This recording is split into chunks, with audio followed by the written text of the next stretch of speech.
The Last Delivery by Antoine King. The city pulsed with life, neon lights flickering against rain-slicked streets like a heartbeat. Noel sat alone in the corner booth of a rundown diner, the kind where the smell of burnt coffee clung to the walls and the jukebox hadn't worked in years. Her hood was pulled low, hiding her face, but not the unease radiating from her. She traced the rim of her mug with one finger, pretending to drink, pretending not to notice the man watching her from the counter. She didn't look directly at him. That would give him power, and right now, power was all she had left. The package rested on the seat beside her, small, innocuous. Wrapped in brown paper, tied with string, it could have been anything, a gift, a book, a box of cookies. But it wasn't. She didn't know what was inside, and she didn't want to. All she knew was that people were willing to kill for it. Her handler's instructions echoed in her mind. Sit tight. Wait for the pickup.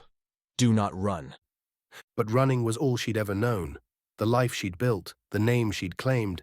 It was all rubble from the lives she'd left behind.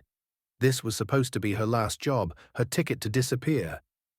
Instead, it felt like a trap. The man at the counter stood, his shadow stretching across the cracked linoleum floor as he started toward her. Noel's hand slid under the table, gripping the knife strapped to her thigh. The bell over the door jingled as someone else walked in. "Time's up, Noel," the man said, his voice low and sharp. She didn't wait to see who had entered. She grabbed the package and bolted out the back into the rain-soaked alley. Her boots splashed in shallow puddles as the sounds of pursuit echoed behind her. Noel tore through the alley, her breath coming fast and sharp, the package tucked tightly under one arm. The rain blurred her vision, cold streaks running down her face like rivers, but she didn't dare slow down. Behind her, footsteps thundered closer, splashing through the puddles she left in her wake. She darted left, then right, twisting through the labyrinthine back streets of the city. The neon lights that bathed the main roads didn't reach here. It was dark, the kind of dark that swallowed sound and hope whole. Up ahead, she spotted a stack of wooden crates piled against a wall. With a grunt, she vaulted over them, landing hard on the other side. Her boots slipped on the slick pavement, but she caught herself and kept moving. A voice rang out behind her, sharp and angry. "Noel, stop. You have no idea what you're carrying." She didn't answer. She couldn't. Her pulse roared in her ears, drowning out everything except the sound of her own survival. The package felt heavier with every step, the straps digging into her shoulder like it was trying to anchor her in place. Noel rounded another corner and came face to face with a chain-link fence. Too tall to climb, too solid to break through. "Damn it," she hissed, turning back just as her pursuer skidded to a stop a few feet away. He wasn't alone now. Two more figures stepped into the alley, blocking her escape. "End of the line," the man said, drawing a knife. Noel's grip tightened on hers. Noel's mind raced as she took a step back, her shoulder brushing the cold, wet metal of the chain-link fence. Her grip on the knife was firm, but her heartbeat thundered in her ears, drowning out the distant rumble of the city. She glanced at the three figures closing in, their shadows twisting in the dim light of a flickering street lamp. "You don't want to do this," Noel said, her voice steady despite the chaos inside her. The man with the knife smirked. "Oh, I'm not the one holding a package worth more than your life. You should have handed it over when you had the chance."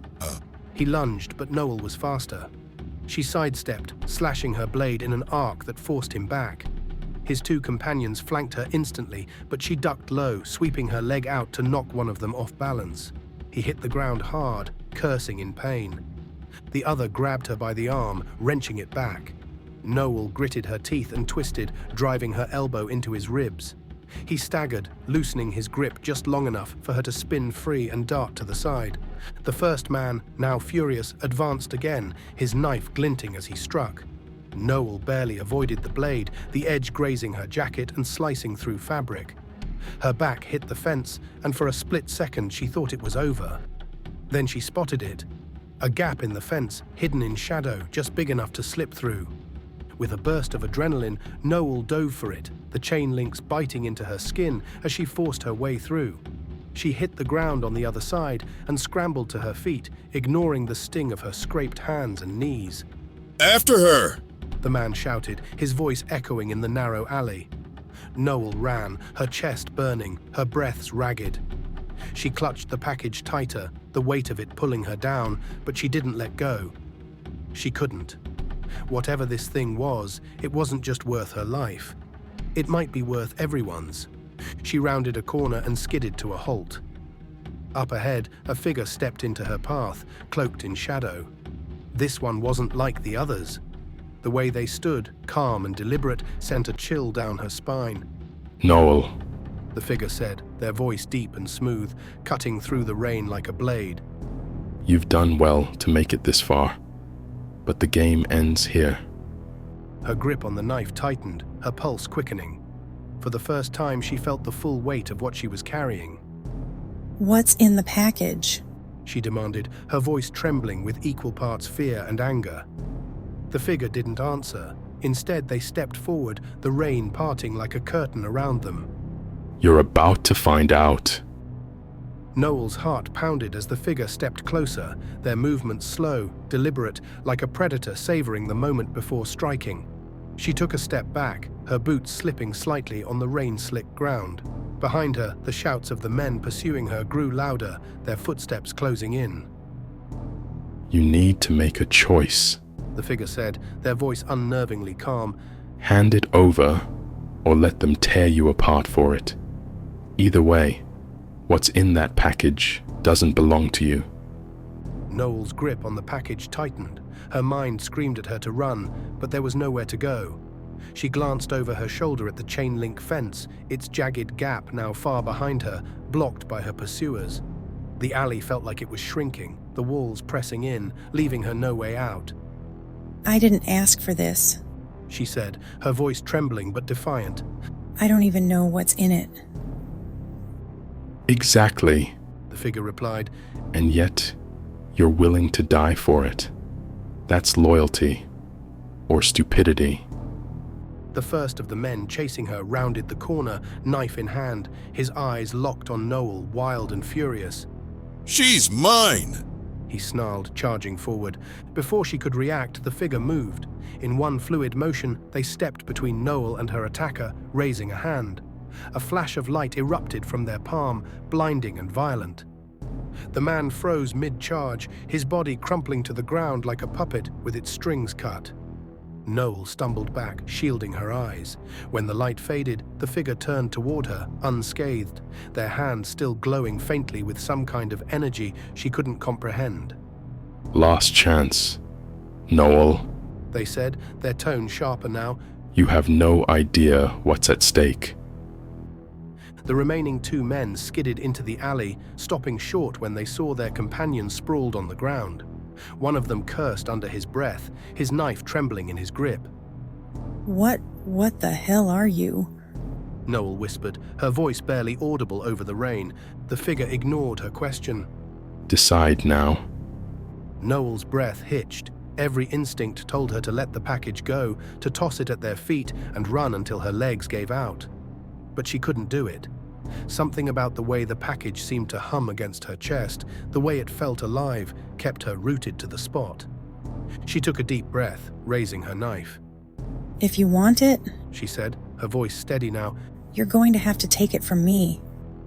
The figure tilted their head, almost amused. So be it.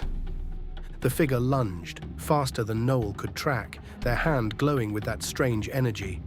Noel ducked instinctively, her knife slicing upward. Sparks erupted as blade met light, the force knocking her back. She stumbled but held her ground.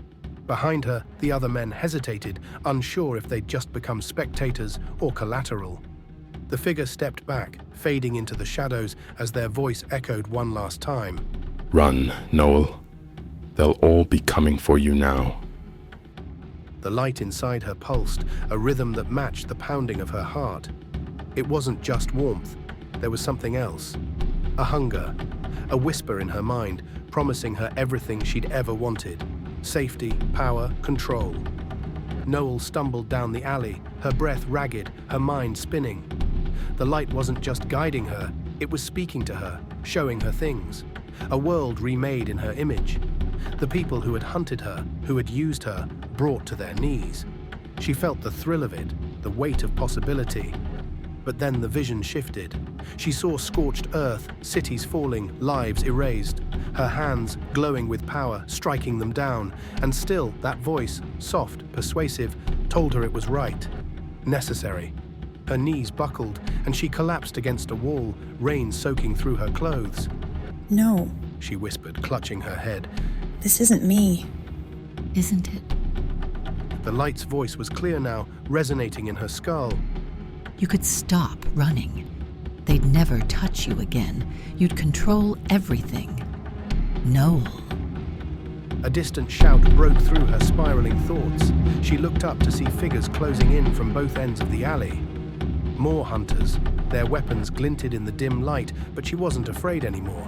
Her hand rose, glowing faintly. She could end them all with a thought. Save them. The light urged. Or destroy them. Choose.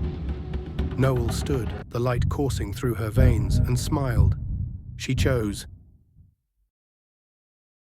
And the city went dark.